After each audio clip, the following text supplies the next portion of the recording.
Durante a colonização da América do Sul, foi estabelecido pela Espanha o Vice-Reino do Rio da Prata, que continha territórios da Argentina, Paraguai e Uruguai.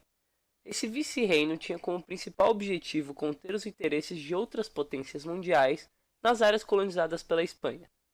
Em 1811, José Gaspar Rodrigues Francia assumiu o poder absoluto do Paraguai e foi sucedido 29 anos depois por Carlos Antônio Lopes, que por sua vez ficou no poder por 22 anos.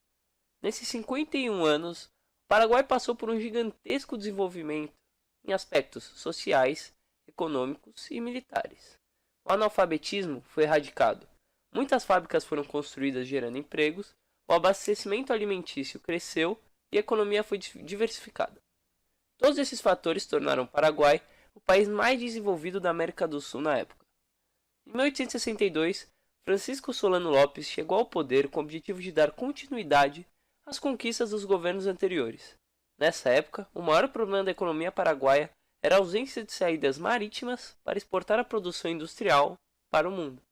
Isso porque todos os produtos paraguaios com destino à exportação mundial tinham que atravessar a região da Bacia da Prata, que abrangia territórios da Argentina, Império do Brasil e do Uruguai. Essa travessia pela região da Bacia da Prata sempre causou discretos conflitos diplomáticos entre os países sul-americanos. Alguns historiadores acreditam que todos esses avanços do Paraguai preocuparam os europeus, principalmente os ingleses, que procuravam por mercados consumidores.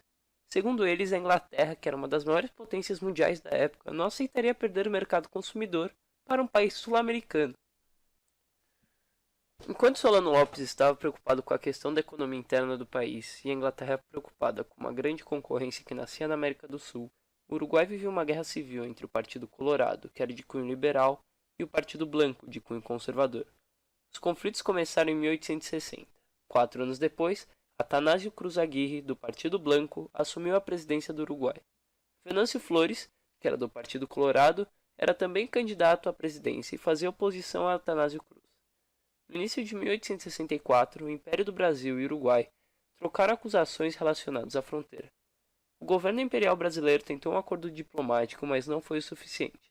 Solano Lopes, demonstrando ligação com Atanásio Cruz, avisou que qualquer interferência nas disputas políticas uruguaias alteraria o equilíbrio político na região do Rio da Prata. O Império do Brasil ignorou o alerta de Solano Lopes, invadiu o Uruguai e apoiou o Partido Colorado. A intervenção foi tão devastadora que em poucos meses o conflito tinha acabado. Em fevereiro de 1865, o governo imperial brasileiro instalou o governo Colorado no Uruguai, colocando Venâncio Flores no poder. Em resposta à intervenção imperial brasileira, Solano Lopes ordenou que fosse aprisionado o navio brasileiro Marquês de Olinda, que subia o rio do Paraguai levando a bordo Frederico Carneiro de Campos, presidente da província do Mato Grosso. Após esse episódio, o Império do Brasil rompeu suas relações diplomáticas com o Paraguai. Depois de aprisionar uma embarcação brasileira, Solano Lopes invadiu a província do Mato Grosso sem ao menos declarar de maneira formal uma guerra ao Império Brasileiro. Em 13 de dezembro de 1864, a guerra entre o Império do Brasil e o Paraguai estourou. A Argentina exigiu neutralidade no conflito e negou a autorização de tropas paraguaias de atravessarem seu território para chegarem ao Império Brasileiro. Solano Lopes ignorou todos os pedidos de neutralidade da Argentina, invadiu Corrientes, visando o Rio Grande do Sul e Uruguai, onde esperava ter apoio do Partido Blanco. Porém, quando Solano Lopes finalmente conseguiu invadir o Uruguai, descobriu que o Partido Colorado tinha sido instalado no governo uruguaio pelo governo imperial brasileiro. Nesse grande contexto, o Império do Brasil, Argentina e Uruguai formaram a chamada Tríplice Aliança e lutaram contra o Paraguai na maior guerra da América do Sul. Essa aliança foi fundamental, tendo em vista que o Brasil não estava nem um pouco preparado para uma guerra. O Brasil dispunha de 13 mil soldados, enquanto o Paraguai tinha 60 mil. Com a formação da Tríplice Aliança, a história agora é outra. Os exércitos brasileiro, uruguaio e argentino, juntos, superam de maneira incontável o exército paraguaio. Inicialmente, os exércitos paraguaios obtiveram algumas vitórias que foram anuladas pela superioridade do contingente militar e o patrocínio inglês da Tríplice Aliança. Mesmo assim, As boas condições estruturais e o alto grau de organização dos exércitos paraguaios fizeram com que a guerra se arrastasse por 5 anos. Somente na série de batalhas acontecidas entre 1868 e 1869 que os exércitos da Tríplice Aliança garantiram a rendição paraguaia. O saldo final da guerra foi desastroso.